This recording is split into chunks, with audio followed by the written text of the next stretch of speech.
Hello, today we're looking at Circle Theorem.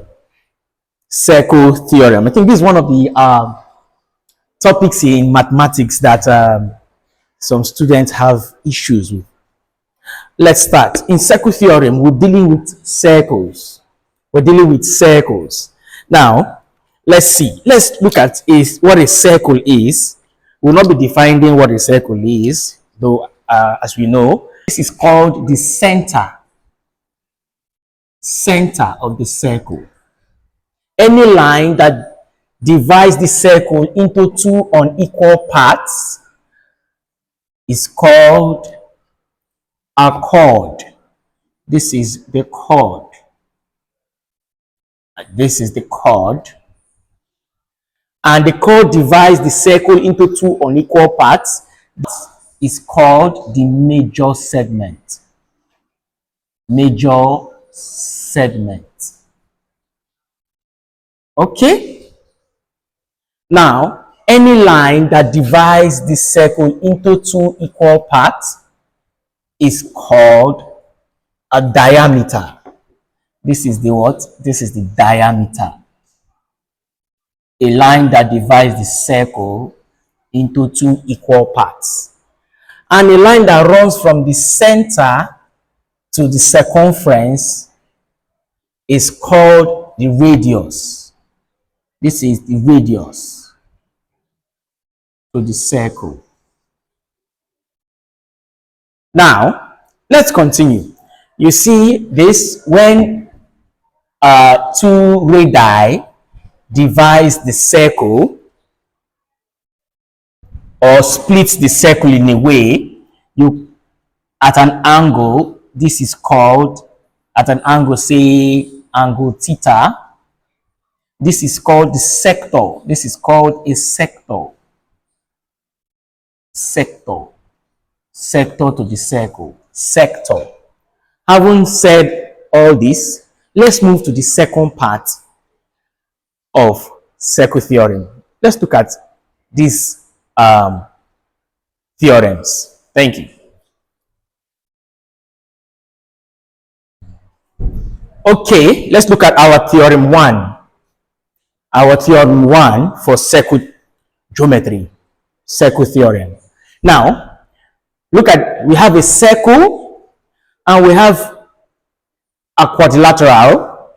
A, P, B, Q is a quadrilateral. But because all its vertices are on the circumference of the circle, is called the cyclic quadrilateral. Now, if you look at from A to B, your fingers A and B, they run up to P at the circumference, and from these 2 points A, B, they run to the center, meaning the angle at the center, like this, is twice the angle you have at the circumference or any point on the circumference, as long as it stems out from point A and B on the circumference of the circle. Like this, from here to this point, if you multiply by 2, you have from these 2 points on the circumference here. So the angle here is 2 times the angle here, meaning if this angle is alpha, this angle here will be 2 alpha, the angle at the circumference. Note, because this is the center angle at a point, to get this other part is 360 minus 2 alpha. Why? Because it is angle at a point. The total angle here round is 360 degrees. If this side is 2 alpha, this side is 360 minus 2 alpha. So anything you have here, if you divide by 2, you will have what this is. So this angle here is 360 minus 2 alpha, all divided by 2. This is from our theorem, theorem 1, which says the angle subtended at the center of a circle is twice that is subtended at the circumference. So if this is multiplied by 2, you have this.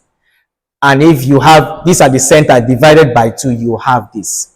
This is our theorem 1. And now we'll take few examples to understand this better before we move over to theorem 2. Take an example. Okay, let's see this first example. The example here, we have this, and I guess we have to look for the value of x, y, and z. Now, from the theorem here, the angle subtended at the center of a circle is twice that is subtended at the circumference. Now, this is 119. How did this angle come about? It comes from these 2 points.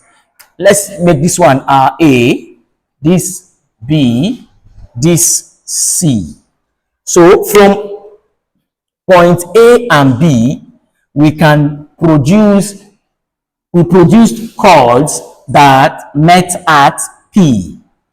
From A and B, remember your 2 fingers, put one here, here, A and B. If you produce them, you know they meet at P. From A and B, chords move from A and B to meet at P, producing an angle of 119. Now notice that from these same points, you pull them down to the center. They also produce the radii, they all meet at the center to give y, to give at the center, sorry, to give y and x, to give y and x. But notice, you have a kind of cup here, like this, U, like a smile, how you draw a smile, U, something like this. If this is somebody, like a smile, U, and you have another person like this, this is a frown. So here you have a smile, and you have another smile here. So it means these two are related.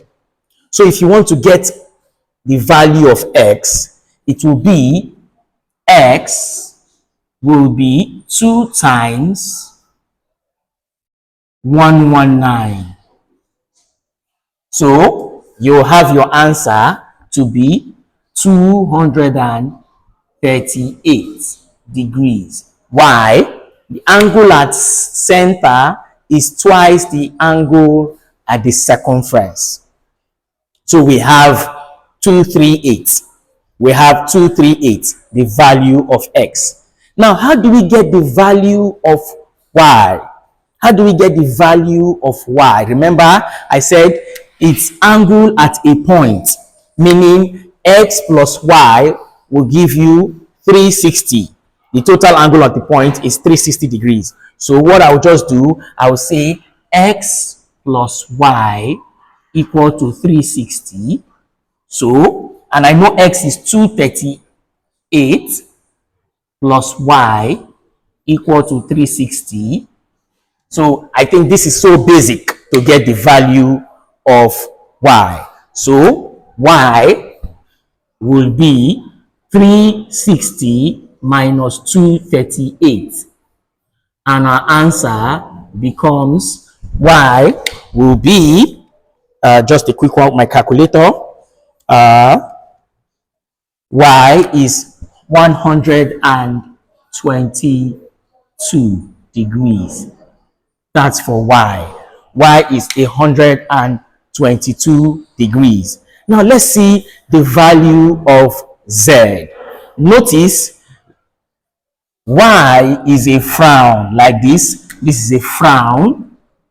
This is a frown. And this is a smile. This is a smile.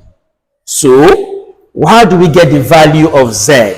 Z is a frown and y is also a frown. So they are related.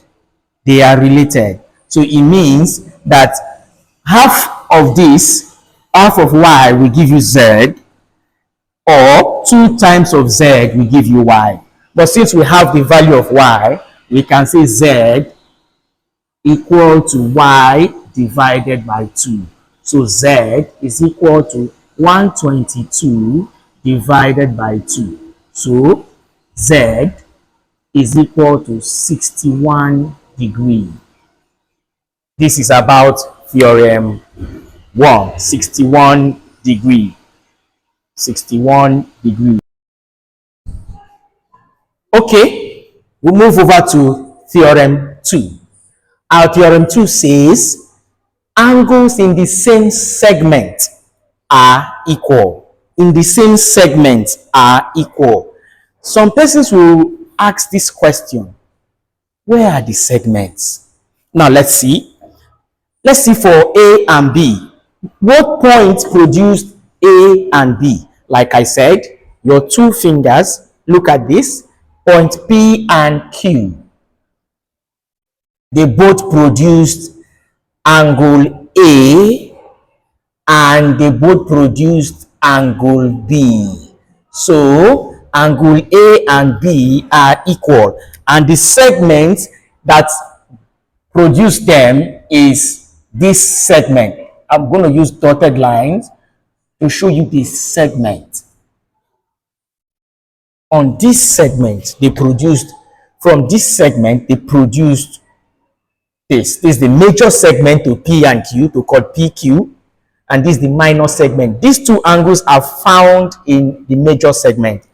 Angle A and angle B are equal because they produce from the same point, the same chord. Here, angles in the same segment are equal. Look at from this point P and point Q. Now, also, same thing applies to A and B. From these 2 points, A and B, an angle was produced at P. Remember your 2 fingers? Look, put it here. A and B. They produced angle P, and also they produced angle Q. Because they come from the same point, angle P and angle Q are equal. Same thing. Angles in the same segment are equal. Look at this segment, the major segment that produced them. Let's see from here. Yes, the same segment are equal. Something about circle theorem is this: sometimes they give you so many lines that you get confused with the whole thing. But just stay glued, just stay focused to the angles that you are looking out for, and look carefully, you find it. It also requires a lot of practice. Now, some students will look at it once and they say, yes, I've known it, or I have an idea. No, like I do say, you are what you practice. Practice and practice, and you get to a point that you will know it for yourself. We'll go to an example on this. Now, let's look at the question we have on the board. We have this question, an example to prove or to show that angles in the same segment are equal. Angles in the same segment are equal. If you notice, with your 2 fingers, put one here and the other here. They will come together. The 2 chords was produced to form angle A at the circumference. From these 2 points, they produced chords that met at this point to produce angle A. Same thing, they produced from these 2 points. Let me mark them so we'll see. These are the 2 points. From these 2 points, they produced chords that met to produce angle 40. From here, same point, angle 40, same point. And also, these my 2 fingers, look at it, to this point, B. Look at it, B. It means that A, 40 and B are all equal, because this is the segment, same segment. They are in the same segment, produced from the same points. From the same point. So we say A is equal to 40 degrees and B equal to 40 degrees. What's the reason? Angles in the same segment are equal. This takes us to our point, our theorem 3. Good. Our theorem 3 says this.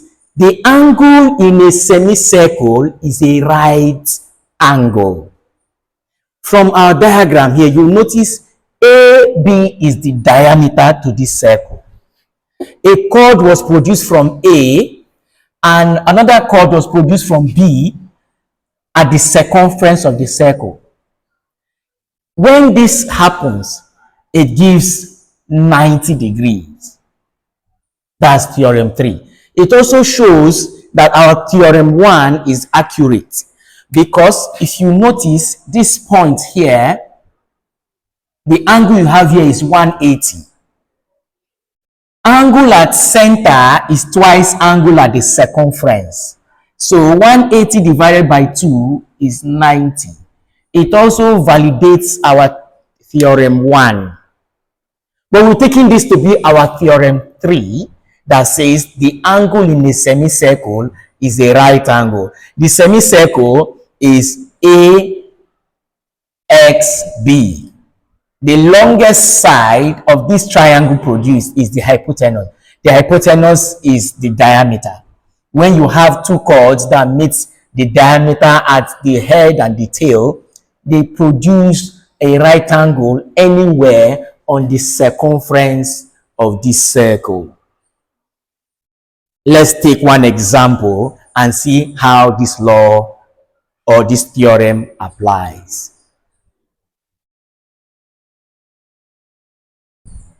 Now we have this example on the board. You have a semicircle here, the one here and up. So let's use the one up. Now we've noticed that this is the diameter and it meets, two chords are drawn such that it meets at a point on the circumference.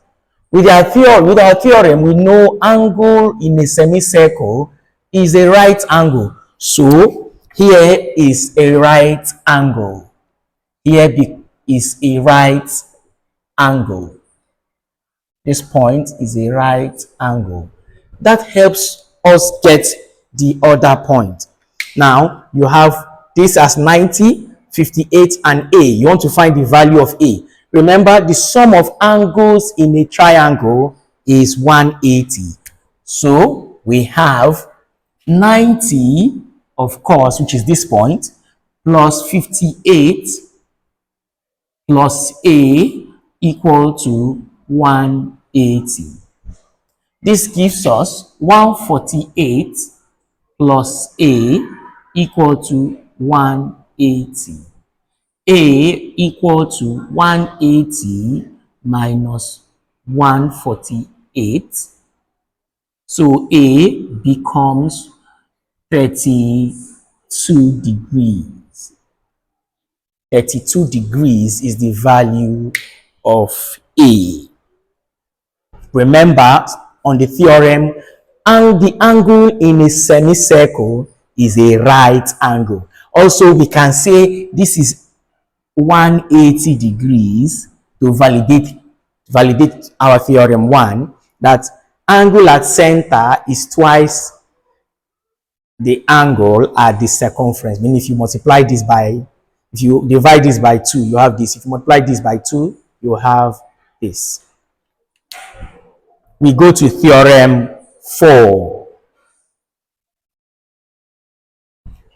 Okay, for theorem 4, our theorem 4 says opposite angles of a cyclic quadrilateral are supplementary, meaning that is, it adds up to 180. Supplementary angles are angles that add up to give 180 degree. Now let's look at the opposite sides of this cyclic quadrilateral. Before I continue, let me repeat myself that a cyclic quadrilateral is any quadrilateral that has all its vertices, all the vertices at the circumference of the circle. Look at first A, this is B, C, and D. All the vertices are on the circumference of the circle. So you can term this as a cyclic quadrilateral. If you have three of it on the circumference and one not on the circumference, it is no longer a cyclic quadrilateral. Now, opposite angle of the cyclic quadrilateral are this. A and C are opposite. So we can say A plus C equal to 180 degree, or B and D, they are opposite. B plus D equal to 180 degrees. This is about theorem 4. Opposite angles of a cyclic quadrilateral are supplementary. Okay, let's go to theorem 5. Theorem 5, we'll look at tangents. What is a tangent? A tangent is any line that touches a curve at a point. And the second line is a line that touches a curve at 2 points. Okay, let's leave that. Let's continue here. MTN is a tangent. Tangent to this circle of center O.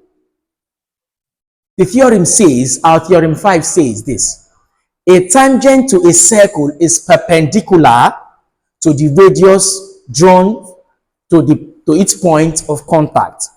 Perpendicular meaning they meet to form a right angle, angle 90 degrees. Or we can say the perpendicular to a tangent at its point of contact passes through the center of the circle. The perpendicular to this tangent, when you draw it, it must pass through the center of the circle. That's what this law is saying. Anytime you see the tangent of this touching the radius, they give angle 90 degrees. They give angle 90 degrees.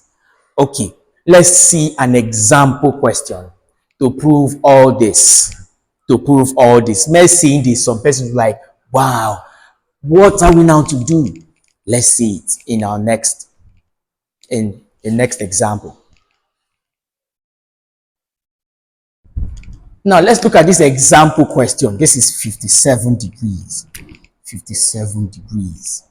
Okay, we have this. The tangent MTN meets the radius OT. So it gives us a 90 degrees. To get alpha will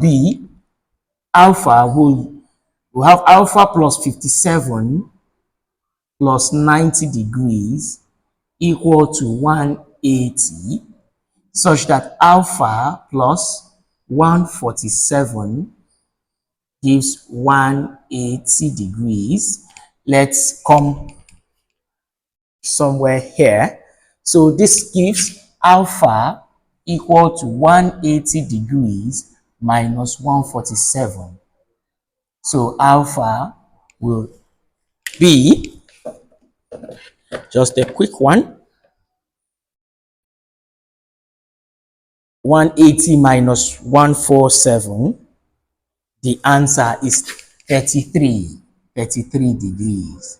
So alpha is 33 degrees. Alpha is 33 degrees. Okay, let's see our theorem 6.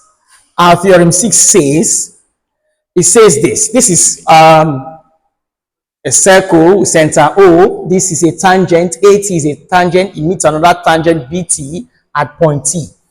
The theorem says that tangent to a circle from an external point are equal in length.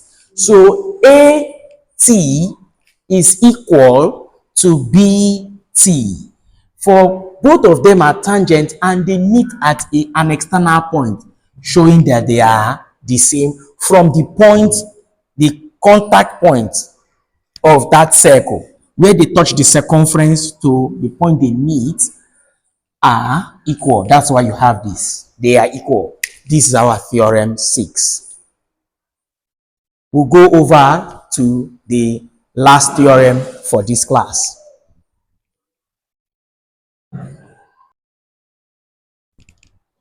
Wow! We have our theorem 7, the last theorem for this class.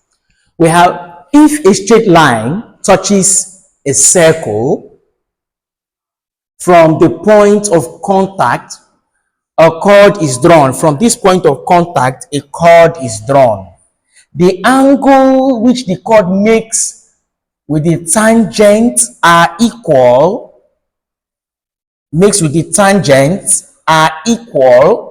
to the angles in the alternate segment.